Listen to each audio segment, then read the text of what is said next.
everybody. I'm Brittany Lewis with Forbes Breaking News. Joining me now is Forbes contributor Leonard Armato. Leonard, thanks so much for joining me. Hi, Brittany. Good to see you again. Good to see you as well. And I'm excited for our conversation today because it's really two worlds colliding this football season, with Taylor Swift hitting the stands to support her boyfriend, Travis Kelce. So first, before we dive into the conversation, what did you make of this crossover over this season? Well, it's massive. I mean, it's huge for the NFL. It's even big for her because, I mean, how do you get bigger than Taylor Swift? It's kind of hard, but seems to figure out ways to just keep expanding her presence, her likability, her brand. So I would say she's a marketing genius. I want to read you a number because when I heard it, my eyes popped out of my head. According to reporting from Front Office Sports, Taylor Swift, quote, has generated an equivalent brand value of $331.5 million for the Kansas City Chiefs and the NFL.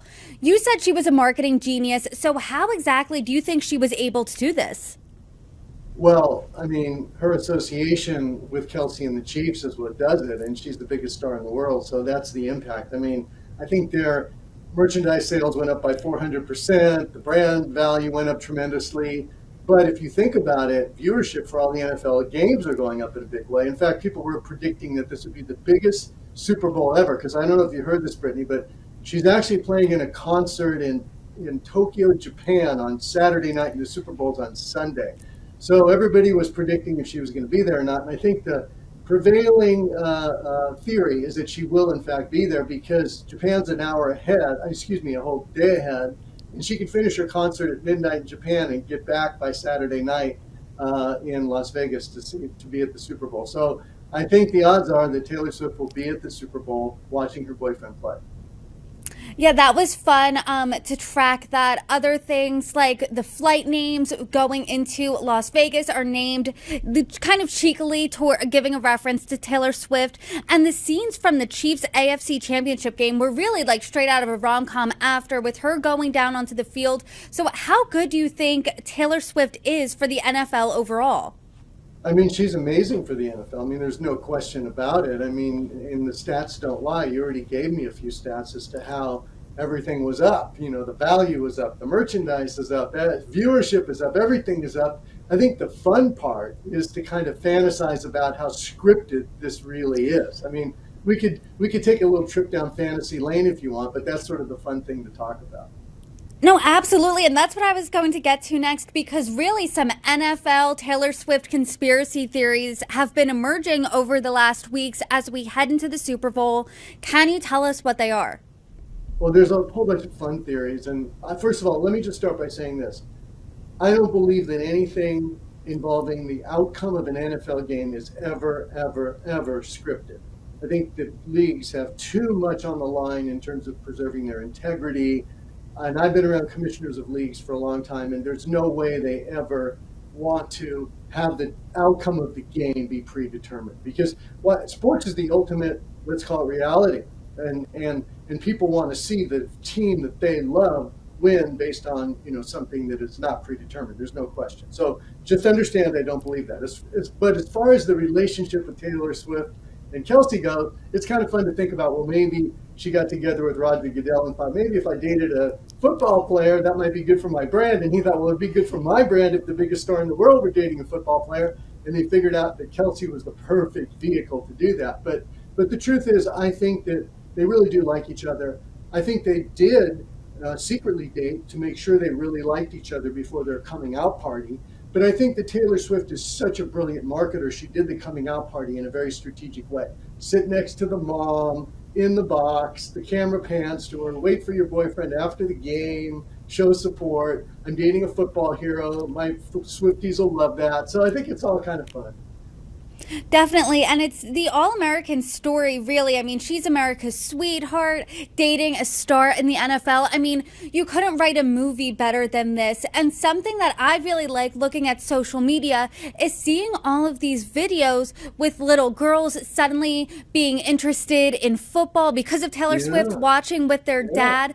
So do you think that this sort of Taylor Swift effect will have an everlasting impact on the NFL, or is it a season season only, or as long as the Swift relationship goes with Kelce? Do you think it'll last that long? What do you think that looks like? Well, like you said, it's already enlisted new fans. I mean, little girls seeing this and wanting to watch. And once you're introduced to a sport, sometimes you fall in love with it if you're favorably inclined. So I think it will have a long-term effect. Whether she and Kelce last or not, that's yet to be determined. Although they seem like a good match. One thing we know for certain: if the relationship doesn't last, she's going to write a song about it. So there's probably content coming out of this either way, whether we see more games, more footage of her in that suite, perhaps a love song. Hopefully, we're all rooting for a love song, not a breakup song, right? Yes, a love song. And if you think about it, all the photos and the little video clips are so perfect. I mean, he scores touchdowns in the NFC Championship game. I mean, who would have thought he'd like raise his game, at the championship, so that he could cut to the box and show her cheering, so they could show her on the field kissing him afterwards, so they could capture him saying, "I love you." I mean, it's like, oh my gosh, you couldn't have scripted it better. It works great. It is, like you said, a perfect rom-com. And a lot of Swifties I've seen obviously really like this. Some people who are NFL fans are kind of sick of it. What do you make of that? I just think that, everybody's got something to say. I mean, at the end of the day, it's great for the NFL. And somebody might say, oh, I don't care about Taylor Swift, or he was already a star before she became, involved. And there's a lot of people that maybe don't like Taylor Swift. I mean, it's possible. I mean, she's America's sweetheart, but, maybe some curmudgeons don't like her. But that doesn't take away from the massive following that she has and her image and the fact that she's absolutely great for the Chiefs, for the game. She's great for Kelce too, by the way. I mean, his popularity has skyrocketed as well. So it's the Taylor Swift effect. It's huge. And I remember at the beginning of this season, once she was spotted at the game initially, a lot of people, a fun internet trend that went viral on social media were people asking, hey, did Taylor Swift put Travis Kelce on the map? Do you think that she did? No, she didn't put him on the map. She just made that map that much more visible to millions and millions and millions of people. If you think about it. Travis Kelce was already an NFL star. So NFL football fans knew who he was, and he was a star player. He was always really a good player. But when Taylor Swift and Kelce started dating, he went into the stratosphere. Like his jersey sales went up massively. He started appearing in every television commercial. Haven't you watched TV and seen Kelce commercial after Kelce commercial after Kelce commercial? And probably the companies that maybe did a Kelce commercial doubled down on those commercials and started playing them more and more and more. So I just think it's had a huge effect on him. And by the way, think about what he's going to do next. I just saw a conspiracy theory that he's going to retire after winning the Super Bowl and go into acting and become the next action hero.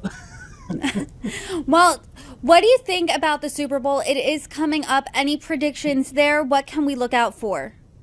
Well, I've been writing a series of articles about poor Brock Purdy, because he makes $870,000, which is like the lowest paid quarterback in the NFL. And he's been outperforming all these quarterbacks making $50 million or so. So I kind of like rooting for the underdog in this instance. And, I have said the 49ers should just rip up Purdy's contract and just give him a really great deal because he's led them to the Super Bowl through a lot of adversity and a lot of criticism. So my prediction, I don't know. I don't have a prediction, but like I said, I like to root for the underdog, and it'll be fun to watch no matter what. But hey, get to see Taylor Swift. I'm sure I'll see her on the Super Bowl for sure. We get to see if Purdy can overcome the obstacles and beat the champions, and it'll be a fun Super Bowl. Probably going to be a record crowd watching it. I think they're predicting like 130 million people because of the Taylor Swift effect. I'm sure. So fingers crossed that her flight does not get delayed.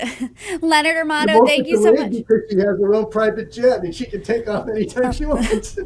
Absolutely. You're right there. Leonard Armato, thank you so much for joining me. Okay. Thank you. It's great to see you, Brittany. Take care.